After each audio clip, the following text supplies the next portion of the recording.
you, Madam President.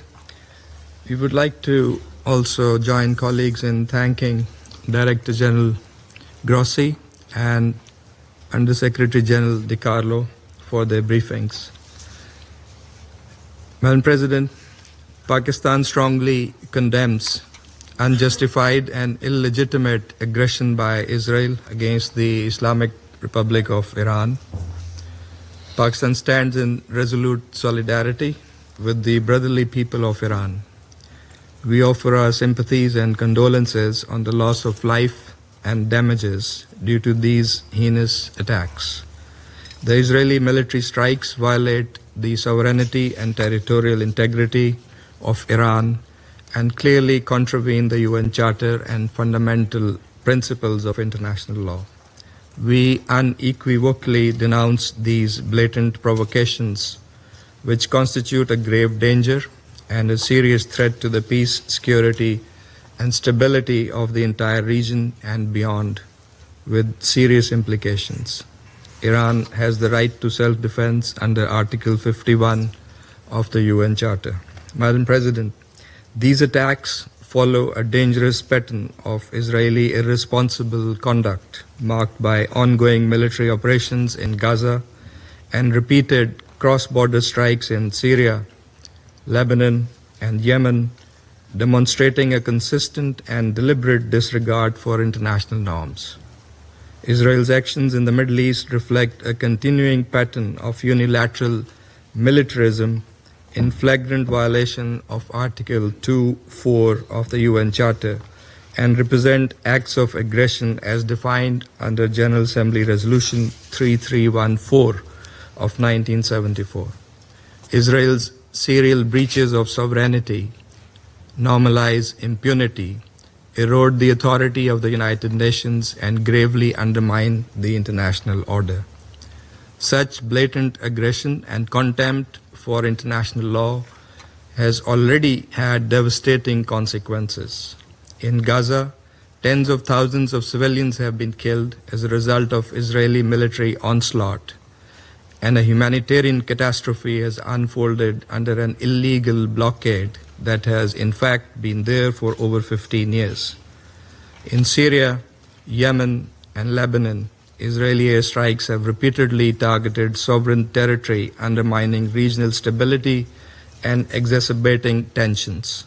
The fact that these attacks against Iran have happened in the middle of a negotiations process aimed at finding a peaceful diplomatic solution to the Iranian nuclear issue makes it all the more morally repugnant and against international norms.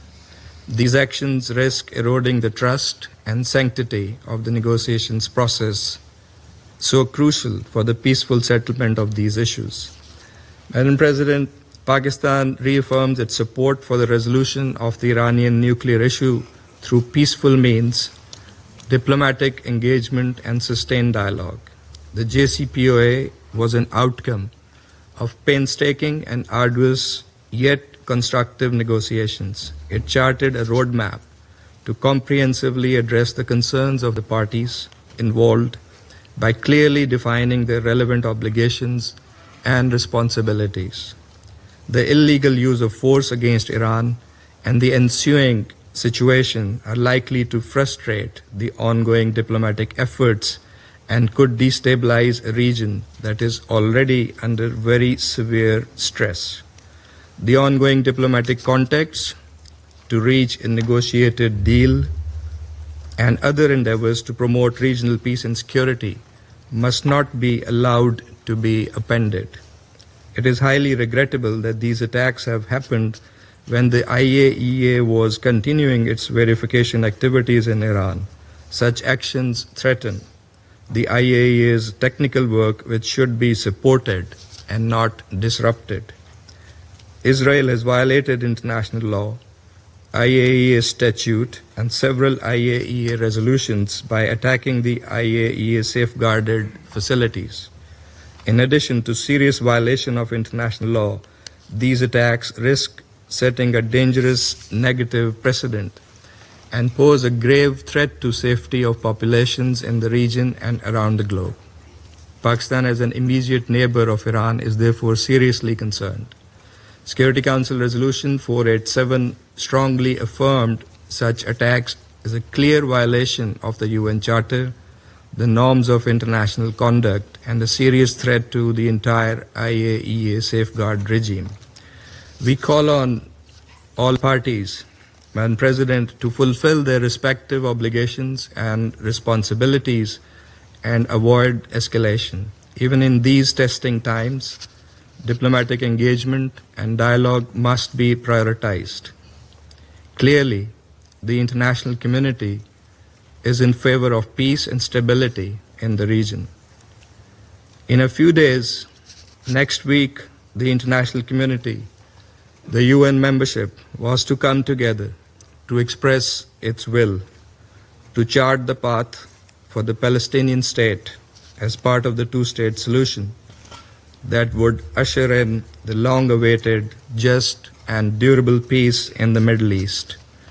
Israel's reckless and irresponsible behavior cannot be allowed to jeopardize the efforts for peace, endanger the stability of the entire region, and risk wider escalation, thereby threatening global peace and security.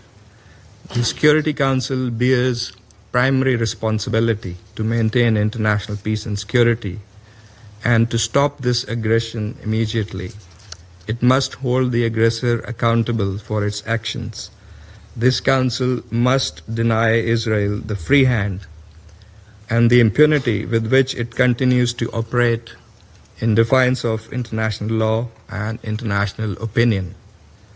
It is also our collective responsibility to reject any notions by anyone, anywhere, that seek to distort, misuse, and abuse the right of self-defense in violation of international law and the UN Charter.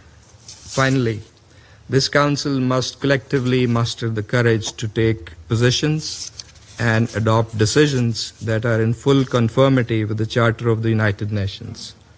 In accordance with its responsibility, the Council should encourage, support, and prioritize dialogue and diplomacy to advance peaceful resolution of conflicts. That is the only viable path forward, as many around the table have also echoed in their comments. I thank you, Madam President. I thank the representative of Pakistan for his statement.